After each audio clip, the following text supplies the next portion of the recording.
ค่อยล้มระบาดนี่โอ้ยสาธิตเอาอีกแล้วพี่น้องเอ้ยพ่อพันหัวสักใส่พ่อพันหรือก็แม่พันแม่พันดีเท่คนลอยอยู่แล้วเนาะบอกแกคนบ่แข็งแรงคนลอยคนพิการแม่พันประดีแห้งโพดนี่แหละบอพันทำงานดูเลยตายซื้อบาทเลยพอพันหมดแห้งหายทองกลางงามคือเนาะแม่พันดีแห้งโพด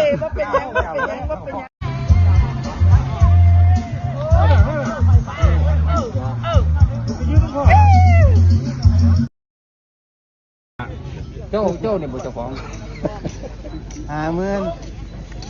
บ่ผู้ใดเป็นเจ้าของเจ้าของเขาก็ถามเจ้าซื้อเจ้าบ่เต็งโอ้ยอาญาถามข่อยมาซื้องัวแล้วนี่เจ้าให้เท่าไหร่ก็500ข่อยบ่ซื้อถ้าสร้างฮ้อนล่ะเขาบ่ให้ขาดสร้างแล้วมันจะได้โอ้เจ้าจะถามคู่ขวงจะเป็นไรขันมาตลาดนี่คนมาซื้องัวเพิ่นอยู่นี่ไอ้เจ้าบ้าน8,500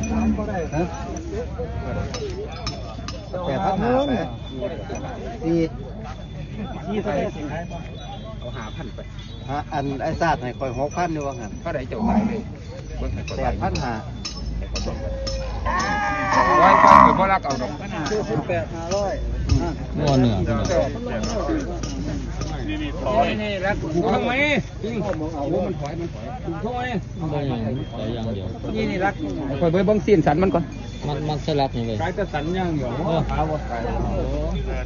กินกันกับพวกนี้เลยเอาเท่าไหร่ขายไปจุดกันเท่าไหร่ขายละ8,500บ่ว่าผมขายกันนะเป็นงัวแดงนี่ครับงัวหยังกะยามันดอกข่อยบ่ได้เอาไปเลี้ยงซีนนั่นบ่ขายอย่างเดียวดิเอาโลดซั่นขายเอาเท่าไหร่ขายจุดเลยงัวเหนือมันไหนกับพวกจังได๋มันลด500แล้วเอาเสียเอาท่านไหนขายบ่ไอ้ซาดเป็นไงกะยามันดอกมันดีแล้วสวัสดีครับพ่อแม่พี่น้องแล้วก็เพื่อนๆทุกคนนะครับเด้อมาพอกันอีกแล้วทางช่องวิ่งเพื่อนคนทำเกษตรสำหรับท่านใดเข้ามาแล้วก็ฝากกดไลค์กดแชร์กดติดตามและอย่าลืมกดกระดิ่งด้วยครับเด้อเพื่อได้แจ้งเตือนคลิปใหม่ๆสำหรับคลิปนี้มื้อนี้พี่น้องเด้อเสาร์วันนั้นอาทิตย์นี้ตลาดนัดโคกระบือทั้งมันบ้านหน้างัวเด้อพี่น้องเด้อถ้าเบิ่งบรรยากาศยามมื้อเช้าพี่น้องแต่เช้ามื้อนี้งัวก็มีอยู่พี่น้องหลายอยู่เด้คนก็หลายพี่น้องมื้อนี้คนหลายเป็นพิเศษเด้คนคึกคืนอยู่มื้อนี้คึกคักอยู่พี่น้องงัวหลายอยู่มาพี่น้องมาถ้าเลาะเบิ่งบรรยากาศตลาดนำกันเด้อพี่น้องเด้อเบิ่งราคาสอบถามราคางัวราคาควายพี่น้องงัวเลี้ยงหลายอยู่มื้อนี้แม่เบิ่งพี่น้องงัวแม่อาจารย์ตัวเป็น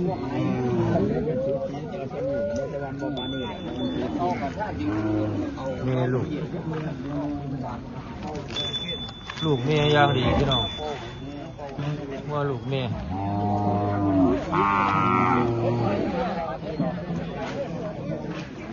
เท่าไหร่ราคาเพิ่นจาก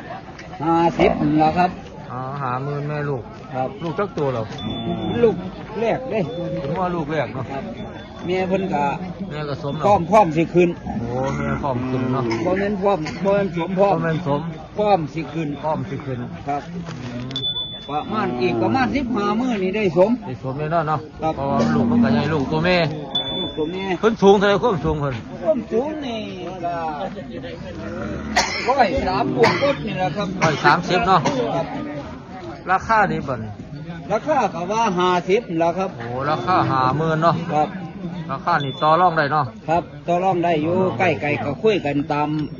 ระยะทางเนาะระยะทางของเฮานี่นะอันบ่ไกลก็ส่งฟรีเลยอยู่ครับบ่ไกลก็ส่งฟรีนี่100กิโลส่งฟรีครับ100โลนี่ส่งฟรีเนาะครับราคานี่เนาะครับนี่เนาะของห้อยบัวครับห้อยบัวครับโทรติดต่อเฮาเบอร์โทรติดต่อก็080 602 8663 ตัวพี่น้องเด้อห้อยบัวทั้งวันนอนเนาะทั้งวันนอนหมดแล้วครับมาจักตัวเหรอ เอามาพร้อมเดียวนี่ โอ้ นะครับ พมเดียวเนาะพี่น้องพมเดียวแม่ลูกนี่พี่น้อง ลูกเพิ่นตันนั่นนะ ลูกดีลูก แข้งขาไทยเพิ่นเบิ่งน้ำแนวหัวหน้าเรียบเพิ่นอยากเบิ่งเล็บเบิ่งแข้งเบิ่งขามัน เลยสนใจ เพิ่น ก็โทรมาส เล็ อ บบ เป็น ถาม งามบ่เพิ่นก็อยากทักทายมาจังซั่น FC เพิ่นดิเคยทักทายมาจังซั่นประจำนะครับ ผู้ใดสนใจแล้วโทรมาเด้อพี่น้องเด้อมาตอบพี่น้องมางัวใส่หน่อยเนาะงัวแม่เบิดเนาะงัวแม่งัวพื้นเมืองงัวไทยเนาะแม่นบ่งัวไทยงัวหน่อยงัวสาวหน่อยพี่น้องสองตัว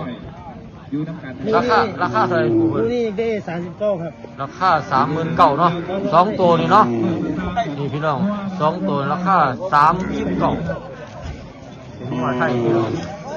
ราคานี่ยังต่อรองได้เนาะห้อยเหมาเด้อเนาะห้อยเหมาเบอร์โทรติดต่อ064 876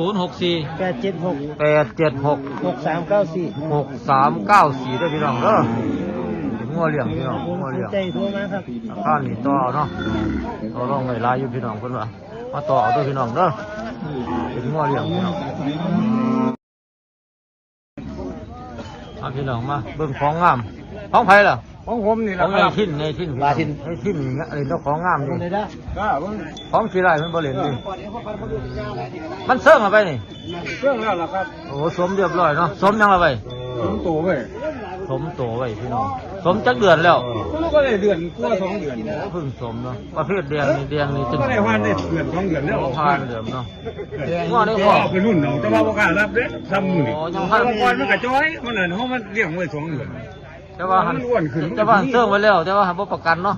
ว่า มันยังเพิ่งได้เดือนเดียวนึง เออ ยังบ่ตรวจท้อง ตัวละป้องกัน ว่า สมบักยัง สมโตเว้ย โอ้สมพอเนาะแม่เพิ่นสูงเท่าไหร่นี่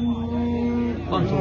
ร้อย นั่นสิ ร้อยสี่ ฮอดซีอยู่บ่ฮอดเนาะ ฮอด4ได้ เครื่องดำบ่ ดำหมด เครื่องดำเนาะ ดำหมดตา ว้ายตาก็ดำ บ่ดำเป็นแถว ดำเบิดเพิ่นว่าพี่น้องแข้งก็ดำเครื่องดำพี่น้อง แถวดำบ่แม่นเด้อ แคมดำมัน แถวดำบ่แม่นเด้อ เนาะนี่พี่น้อง ขายก็บ่ฮอดนี่ ว่าพวกหางบางอย่างพี่น้อง แถวดำบ่แม่นว่านี่ โอ้เอาไงจัง ราคาเท่าไหร่เปิดไป ก็เปิดไป50,000ไว้ โอ้50,000นี่ส่งในไลฟ์เลยไก่100 โล ก็ใกล้ๆห้องนี่ละตอนบนราชธานีบ่ไปเด้อ อุบลบ่ไปเนาะ 50,000อุบลสารคามบ่ไปอันนี้ราคาคุยเลยเนาะ ไปก็ เนาะอันนี้ราคาค่ารถจ้างเอาเองเนาะ ค่ารถก็ได้ร่วมเนาะ โอ้อันนี้ราคาเนี่ยบ่ได้รวมค่ารถ บ่ได้ร่วมค่า อัน รถ อุบลสารคามโทรมาต้องเอาค่ารถต้องเอามาเอาเองนี่พี่น้องราคา50,000เพิ่น ก็ ว่า เป็นรุ่นเนา ไปรุ่นเอาเด้อพี่น้องเด้อเพิ่นว่าสมได้เดือนเดียวบ่กล้ารับประกันพร้อม 2 เดือนแล้ว บ่ เออ นี่พี่น้อง2 เดือนล่ะเพิ่นว่า บ่กล้ารับ บ่กล้ารับประกัน มันเฟิ่งอยู่มันสิบ่ตีเขามาเฮ็ดเอามัน โอ้นี่พี่น้อง อ้วนขึ้นแสดงว่ามันต้อง ราคา50,000นี่ราคานี่มาต่อเอาเนาะ ต่อได้จังน้ น้ อ อย ยพินพ่อพินพ่อใหญ่พินเนาะเบอร์โทรติดต่อ 082 082 837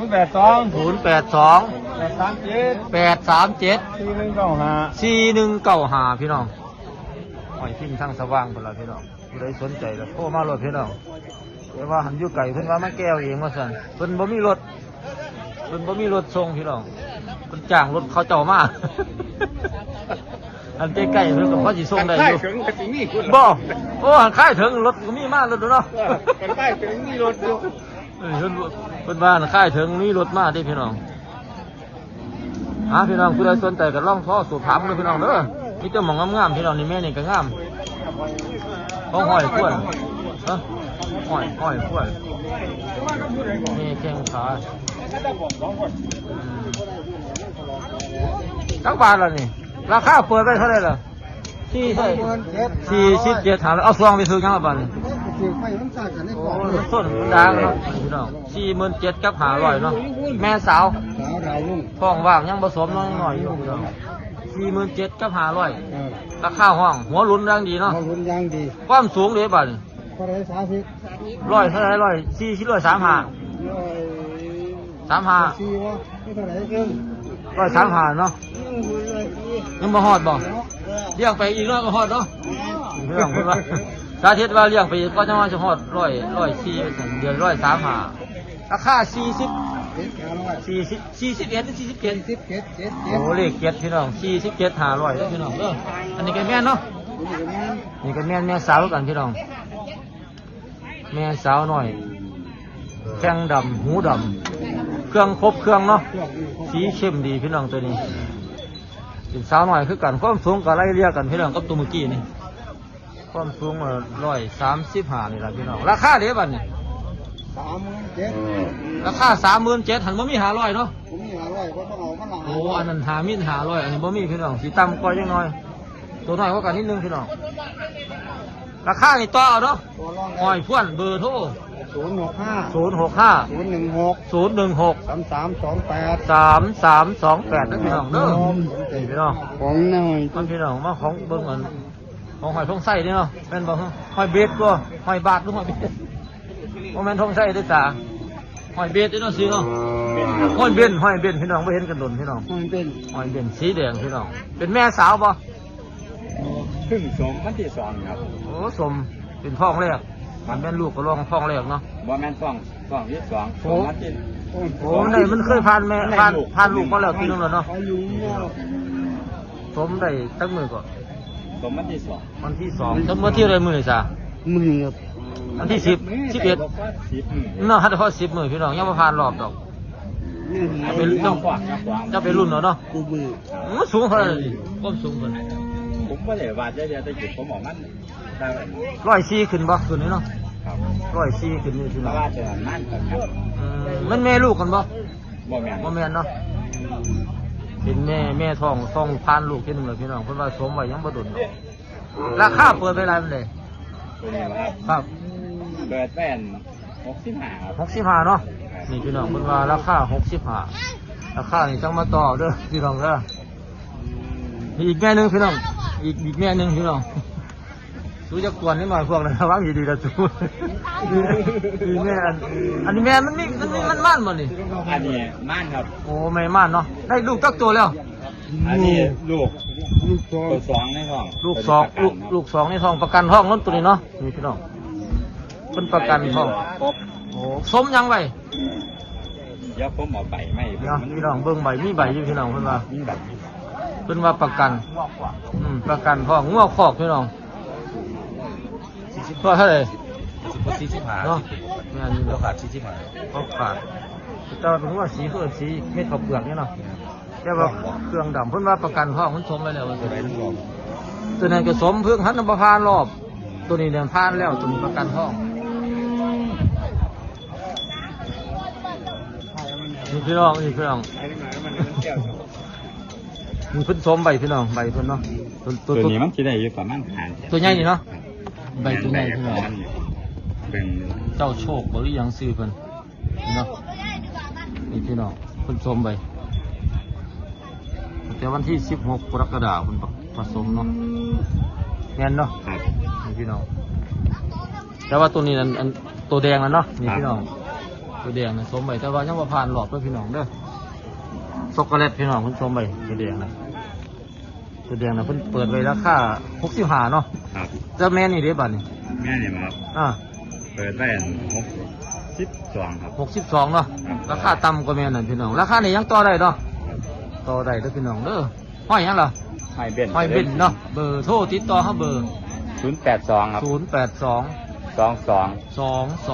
932 932 78ครับ 78ได้พี่น้องเด้อห้อยเบ็นทั้งนั้นเจริญสินเนาะ ครับ ผู้ใดสนใจแล้วก็โทรสอบถามมันพี่น้องเพิ่นว่างัวปอกเพิ่นออกมาขายพี่น้อง แต่ว่าตัวนี้ประกัน ประกันท้องเนาะแม่นี่พี่น้องประกันท้องผู้ใดสนใจแล้วโทรมาสอบถามเลยพี่น้องเด้ออันนั้นเป็นอิหยังละบาดนี้ตกรถงัวงามพี่น้องงัวหน่อยงามของหางเพชรเนาะแม่สาวบ่ทั้ง3บ่ บ่มันเป็นแม่ลูกอันนี้ โอ้แม่ลูกบ่นี่ ครับ นี่พี่น้องอันนี้ แม่กับมัน โอ้แม่กับมันลูก ลู โอ้ ก ลูก KF31ในห้อง ลูกเหย้าอลาดพี่น้องอันนี้ลูกเพิ่นเนาะนี่เนาะ ลูกเพิ่นครับเดี๋ยวลูกเพิ่น พี่น้องเป็นแม่สาวตัวแม่ยังดี อันนี้แม่เพิ่นนี่ม่านไว้แล้ว มาแล้วครับ7 เดือนแล้วตรวจท้องเรียบร้อยมีคลิป ประ นี่ ประกันท้องเนาะ 1,000,000% ประกันท้องพี่น้อง มี แม่ คลิปให้ ความสูงของแม่เพิ่นเท่าไหร่ 130กว่า 130พี่น้องโอ้ค่อยเป็นงัวเป็นตะเลียงพี่น้องแม่ลูกนี่ราคาเท่าไหร่แม่ลูกนี่ ห้องไว้70ครับ 70ราคานี่ต่อเอาเนาะ พอเขาครับ ราคา 70,000เด้อพี่น้องเด้อสำหรับแม่ลูกซื้อ2ได้3ในท้องประกันท้องเรียบร้อย ครับ ลูก KF31 มีใบมีหลอดเรียบร้อยเนาะ ครับผม นี่พี่น้องผู้ใดสนใจก็จังโทรมาพี่น้องอันสำหรับแม่นางนี่เด็บาทนี่ นี่แม่นั่งหน่อยหลายประเด็นแม่นี่ เจ้าเสียบครับ แม่นี่27พี่น้องความสูงก็120เนาะประมาณนี้เนาะเป็นแม่สาวนิดหน่อยยังบ่พร้อมสมดอกพี่น้องยังน้อยอยู่ราคา27ราคานี่ต่อรองเลยเนาะ ใช่ครับ ห้อยเพชรแม่นเลยเนาะ แม่นครับ ห้อยเพชรทั้งนั้นเจริญศิลป์ ครับ เบอร์โทรติดต่อ 063 063 261 261 2986 2986ด้วยพี่น้องเด้อห้อยเพชรเนาะ ครับผม อันนี้แม่นบ่เฮานี่ โมเมนต์ครับ บ่แม่นเนาะ โอ้ห้องสองพี่น้องวันอาจักบาทละของเฮานี่47พ่อ47,000เนี่ยคมนี่อันแม่ลูกนี่เนาะนี่พี่น้องลูกจักโตแล้วลูก3แม่เพิ่นสมมาอีกแล้วไปโอ้แม่ก็สมมาแล้วแม่มาแล้วเนาะจักเดือนแล้วแม่เพิ่น 2-3 เดือนแล้วบ่ครับ บ่สมหยังไว้ ผมโตครับ สมพอขั้นเนาะนี่พี่น้องแม่เพิ่นสูงเท่าไหร่ฮะ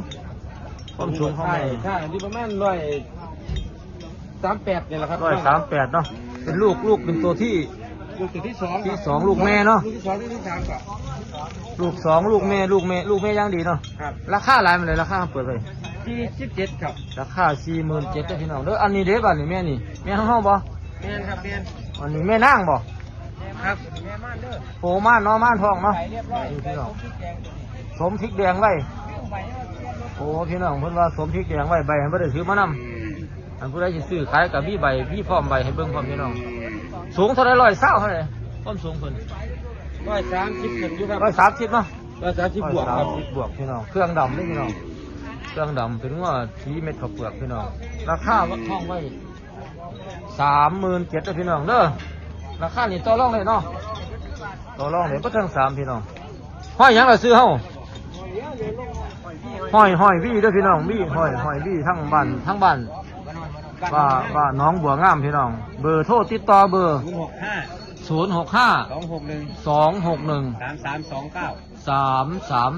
3329ด้วยพี่น้องเด้อผู้ใดสนใจจะได้งัวไปเลี้ยงล่ะโทรมาเลยพี่น้องโทรมาต่อรองนะพี่น้อง จะได้29 งัวแม่ลูกพี่น้องแต่ว่ามันตกน้ำเลี้ยงจังน้อยเนาะ ครับ29 ต 500 ก ครับ น้ำเลี้ยงจังน้อยพี่น้องนี่มีแม่เพิ่นพี่น้องเดี๋ยวเพิ่นก่อนเพิ่นยืนก่อนเพิ่นทายอยู่นี่พี่น้องลูกตัวแม่ลูกตัวผู้เหรอ ตัวผู้ครับ ลูกผู้ออกจากด่างเนาะ ครับ ออกจากด่างพี่น้องลูกจักตัวแล้ว ลูกตัวเดียวลุง ลูกแรกเนาะ ครับผม แม่เพิ่นนี่สูงเท่าไหร่ ประมาณ120บวกอยู่หรอครับ 120แต่เพิ่นตกน้ำเลี้ยงเอาไปติดหญ้าติดห้ำนี่ใหญ่นี่ไปนี่เนาะ ครับผม ราคาเท่าไหร่ราคาเปิด เปิดไป เลย 29,500ครับ 29,000กับ500พี่น้องราคาเนี่ยมาต่อเนาะ ครับผมครับ ต่อแล้ว ว่าจะได้อัน ราคา 500 ราคานี่มาต่อรองด้วยพี่น้องเด้อหอยล้านเนาะ ครับผมครับ เบอร์โทรติดต่อเขาเบอร์ 087 087 218 218 6052 6052หอยล้านทั้งมานอน ครับผมครับ ครับพี่น้องผู้ใดสนใจก็โทรมาเด้อพี่น้องเด้องัวเหนือเขาจะเอามาขนงัวเหนือพี่น้องรถ6ล้อเพิ่นมาขนเอางัวเหนือมื้อนี้บ่ข้ามตลาดจักโตพี่น้องเลยบ่ได้ขายงัวเหนือให้เบิ่งเด้อพี่น้องเด้อเพราะว่าไล่ห่างเพิ่นมาเหมาเอาเพิ่นเลยตอนนี้งัวเหนือกำลังขายดีที่ในตลาดบ่ข้างบ่หลายตัวสองตัวพี่น้องเรือเขาเจ้าจังเรือเขาจังเรือข้างตลาดไอ้ห่างเพิ่นก็บ่ได้หลายมื้อนี้งัวผูบ่ค่อยหลาย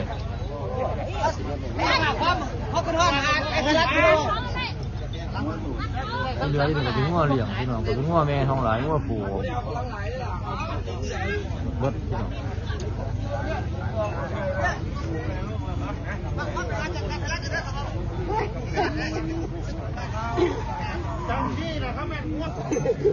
งัวแม่ลูกพี่น้อง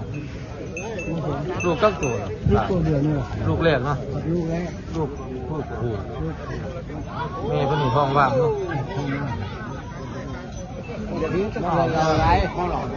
คือสิกดเราล้มลงโต๊ะลงรถบ่ได้ห่วงชีวิตเจ้าของพี่น้องคนเรายังฆ่ามืออยู่โอ้ยย่านคนเราว่าเราเฮียร้ายไปได้แต่ราคาเบิดโอ้63เมลูกนี่เนาะ ราคา63พี่น้องเนาะมันมีหม่องขายอยู่แต่ราคาเพิ่นเปิดไว้63แม่มันนี่สูง104ฮอดเด้เนาะพี่น้องความสูง104ลูกได้10 เดือนเป็นงัวเลี้ยงพี่น้องเป็นงัวเลี้ยงหางมันคือเปื่อยหางเป็นเปื่อยหางบาดหางหะรถบ่เนาะหางหะรถแต่ว่าเป็นงัวเครื่องอมพี่น้องเครื่องอมบ่แม่นเครื่องดำเครื่องอมลูกกบราคา60นี่ต่อได้เนาะตาเนาะ63 โอ้63ราคานี่ต่อเอาเนาะ ครับต่อ ห้อยยังเลยตาซื้อห้อง เจริญครับ จะเลิศมีเบอร์ป่ะตาเบอร์โทรไหม เบอร์โทรบอก เบอร์ เบอร์โทรเจ๊บอกเบอร์โทร เบอร์โทรราคาพี่น้อง065 เด้อพี่น้องเด้อห้อยยังเลยซื้อห้องห้อยเซมเนาะพี่น้องผู้ใดสนใจโทรจังโทรมาสอบถามเพิ่นพี่น้องเพิ่นอยู่เตาง่อยเด้อพี่น้องเด้อพี่น้องเป็นแม่ลูก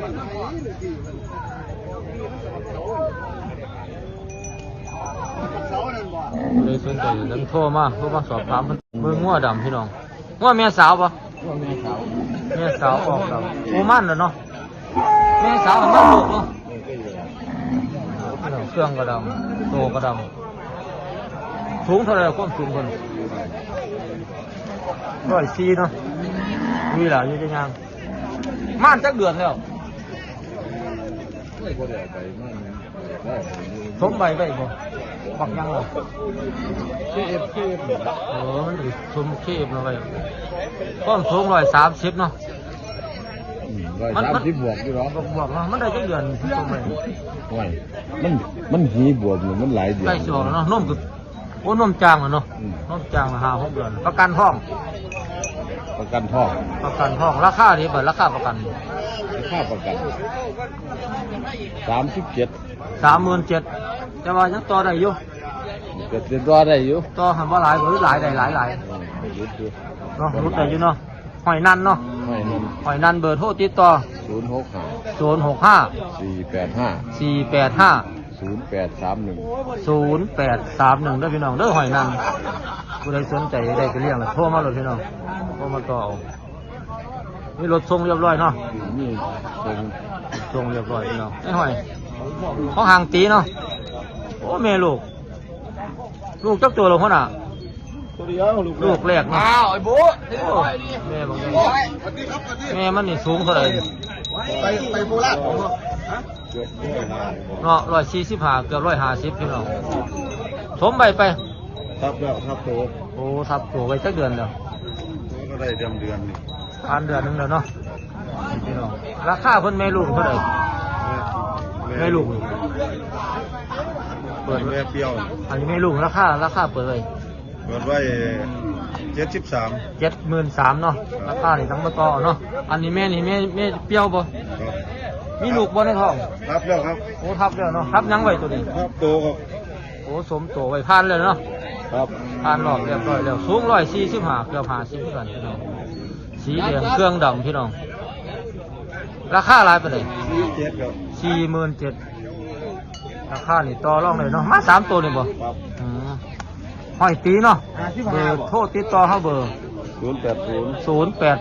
370 370 3900ครับ 3900เด้อพี่น้องเด้อห้อยตีข้างกันบ้านม่วงบ่ฮึ ครับ ตั้งบ้านม่วงพี่น้องนี่พี่น้อง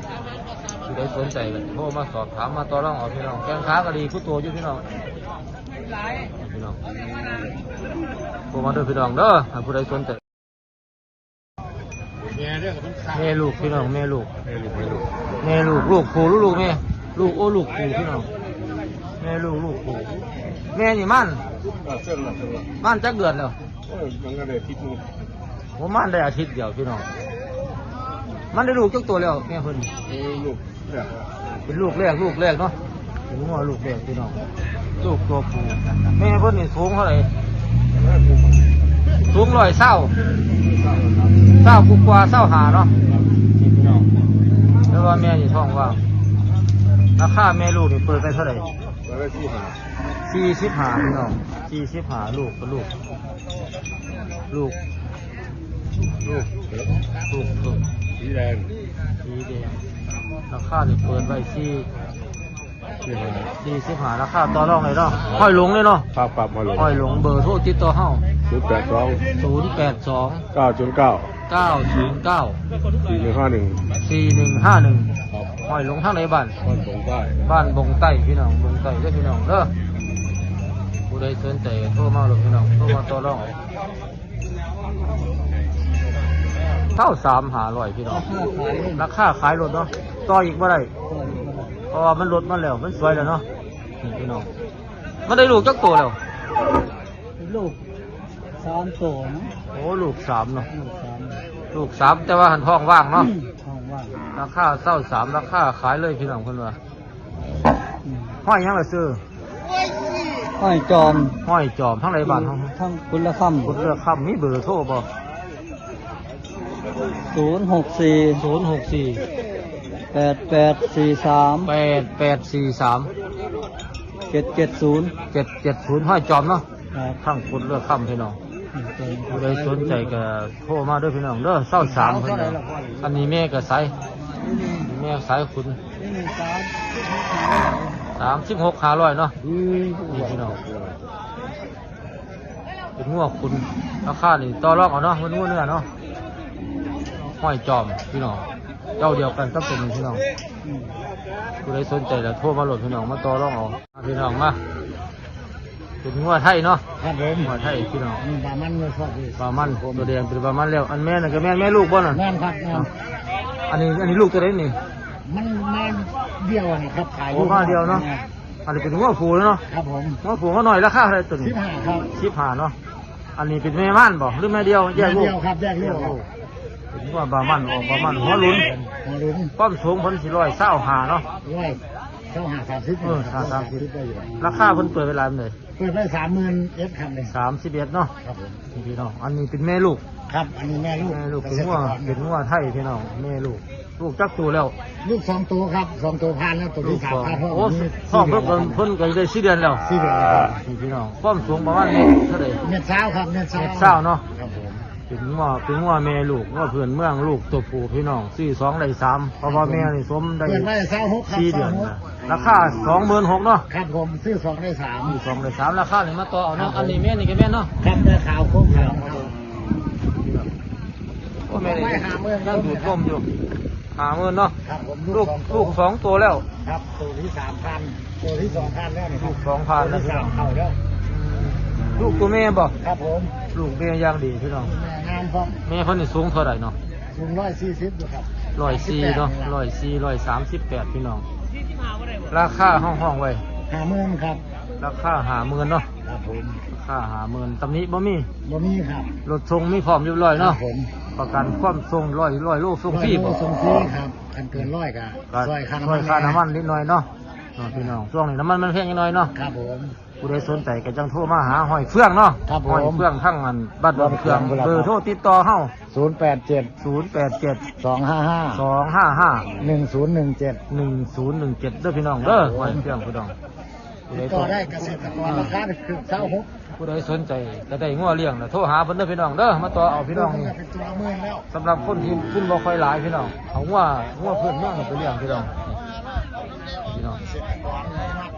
พี่น้องมาพวกพี่น้องมาเสียงเพลงดังอยู่พี่น้องแต่ว่าดังไกลๆร้องเบิ่งมันติดเหลืองบ่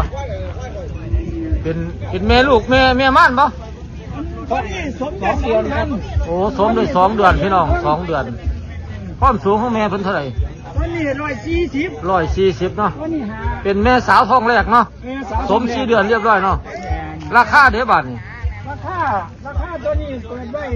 50 ราคา50เนาะ ครับผม ราคา50,000นะพี่น้องเด้อบาดนี้สำหรับแม่นี่เด้บาดนี้ แม่นี่นั่นเ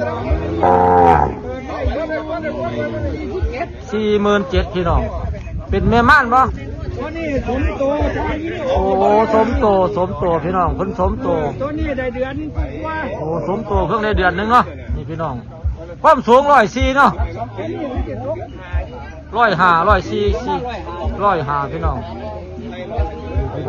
เป็นงัวลูกจักโตแล้ว ตัวนี้ ลูกสองในท้องนี่เนาะสองในท้องพี่น้องเพิ่นว่าง่วงแยกลูกออกมาแล้วเพิ่นสมไปเดือนหนึงแล้วพี่น้องราคาเขาเปิดไปเท่าไหร่47,000เด้อพี่น้องเด้อนี่พี่น้องเล็บก็ดีเนาะเล็บดีแข้งขาดีเบิดเนาะพกหางก็ยังพี่น้องตำหนิบ่มีตัวเนาะตำหนิบ่มีพี่น้องนี่มีแต่สีมันแดงแห้งจังหน่อยเนาะมีตัวหนึงพี่น้องนี่นี่ก็สีแดงคือกันตัวนี้ก็แข้งขาก็ดีเล็บดีพี่น้องใส่ดีประกันตำหนิการพกถอนเนาะราคาตัวนี้นั้นเปิดไว้ เปิดไว้ สีเท่าไหร่ 13 โอ้53บ่แม่นบ่ล่ะราคา53,000อันนี้47แม่นบ่เนาะ47กับ53ราคานี่ต่อรองได้ห้อยบัวเนาะ ครับ ห้อยบัวเบอร์โทรติดต่อเฮาเบอร์ 080 080 602 602 8663